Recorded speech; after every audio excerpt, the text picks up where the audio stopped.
Hello team, welcome to another ATP Geopolitics video with myself, Jonathan MS Pearce. Ukraine War News Update, first part thereof for the 7th of November 2024. Sorry I'm a little bit behind. It is still in a funky place. And it is what it is. So let's get on with the Ukrainian general staff figures for the Russian losses for the day before. All the usual caveats apply, and you can find them in the description to the video below. 1,400 personnel lost is an incredibly high number again. 10 tanks, I think, is fairly high. It's just above the daily average, but I think contextually that's a lot of tanks to lose in a day at this stage of the war. 20 armoured personnel vehicles. Above the daily average, 24 artillery systems. Likewise, 78 vehicles and fuel tanks is a very high number there, and 8 pieces of special equipment. So fairly testy, I think, for the Russians on the front line. They're going to be attacking lots. I'm so behind on my mapping just due to the American election. I promised to do one yesterday, I just didn't get time. I'll try my hardest to do one today. It means there's going to be so many pins all over the map. Probably most of them red as well. Okay, so we have another large list of Russian losses, as according to Andrew Perpetua, and the combat asset losses are huge in comparison to the Ukrainians. That's at least a 3, maybe a 4-to-1 loss ratio there. 3.5-to-1 maybe is my guess. Okay, let's look at the Ukrainian losses to see if there is anything significant there. We have an air defense system loss, an S125 2D. So this is an older air defense system that they've kind of revamped. They were using S125s to strike, I think, Taganrog. I remember a missile hitting in the middle of Taganrog.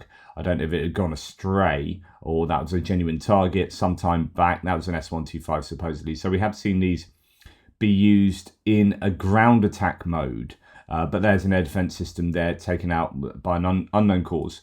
Electronic warfare piece of equipment. We've got a boat, 1 piece of artillery, 3 tanks, 3 infantry fighting vehicles, including a damaged Bradley. And then quite a few MRAPs there. There's about almost 10 MRAPs, all of them Western supplied or indigenously made. And then a few civilian vehicles, but hardly any really compared to what we normally see. When we go to the Russian losses, really heavy on the tank losses here. Some incredible tank losses in terms of number, and about half of them irretrievably lost, abandoned or destroyed. We've got an engineering vehicle as well. But the tanks, yeah, just usual list of tanks. Actually, most of them are unknown, to be fair. We've got quite a lot of track garden sheds. So 2, 4, 6, 8 track garden sheds.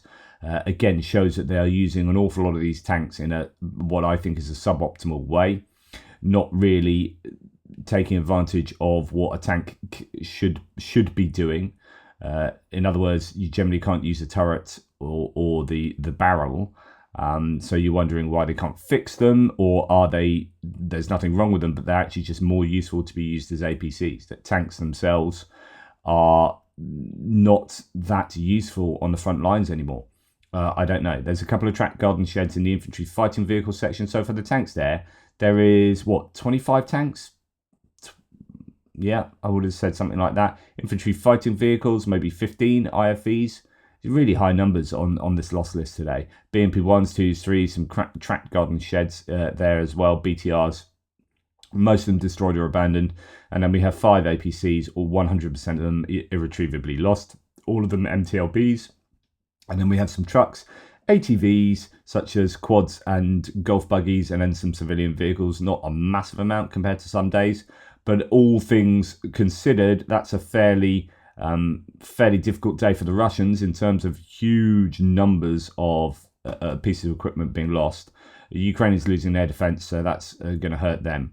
Now, an example of what is going on, when we're talking about these massive losses, we are seeing there are still videos of these sorts of things happening. So this is likely in the Karakavet area, where we have, here's an example of seeing a number of vehicles, 5 in one place. Belahub shows 5 apparently newly destroyed or abandoned BTR-82s, and many dead nicks. I'm not showing you the other pictures, quite a lot of dead bodies and whatnot. Looks like a messed up Russian attack. The Ukrainian armed forces are busy. No time on the front line to doom about the US elections and a possible loss of aid. They have to keep fighting. So a suggestion, quit dooming and rather up your donations to whichever Ukrainian unit or units you think needs help. They all do, says this person. No substantial information is given with the picks 3 and 4, maybe from a different location to pick 1 and 2. I subsequently informed that there are further 3 destroyed or abandoned BTR-82As close by in a nearby field.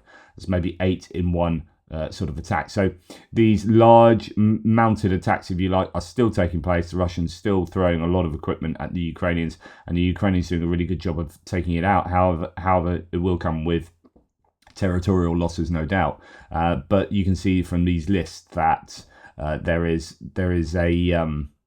there's a clear pattern to what the Russians are continuing to do. In terms of distant strikes, there was another massive wave last night. 106 drones fired into Ukraine.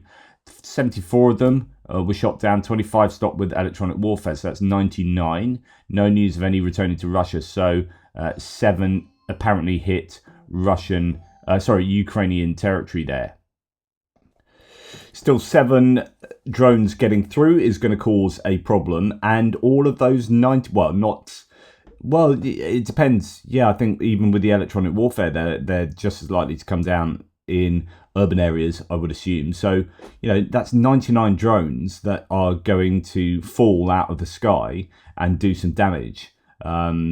These, even with really good interception rates, there are problems for the Ukrainians. And there is imagery coming out today of the drones flying very low in Kyiv in the daytime, and it gives you the idea that you shoot them down, that's going to cause a problem. That's a drone being shot down over a city. So Kyiv and Odessa were the main targets overnight in Russia's attack. Damage has been taken to both cities. More in the forthcoming post, he says. So in fact, we get a bit of information here. 1 man was injured in Odessa. 11-story building was hit. Numerous cars and gas pipeline were damaged. And I presume this is from drones that were shot down. I doubt that they were aiming for that building, but you never know. Then we come on to this. So, okay, this is over to Kyiv now. So one of the many residential buildings in Kyiv targeted by Russian drones last night in the 8-hour attack on the city. So it's a pretty sustained attack. Ukraine is forbidden by the US from striking the source of these attacks, is the claim here from this source. So some fairly alarming images coming out of skyscrapers getting, that's the huge amount of damage there. I mean, a fire just breaking out like that in a capital city, that's a huge event. And this is just yet another night of drone strikes on Ukraine. It's just super depressing when you hear Wall Street journals come out today saying, Trump's new plan, they're mulling over freezing the conflict and not allowing Ukraine to join NATO for 20 years. 20 years, the Trump administration is going to, if they follow through on that, would be what they're going to force on Ukraine. And it's just makes me so angry.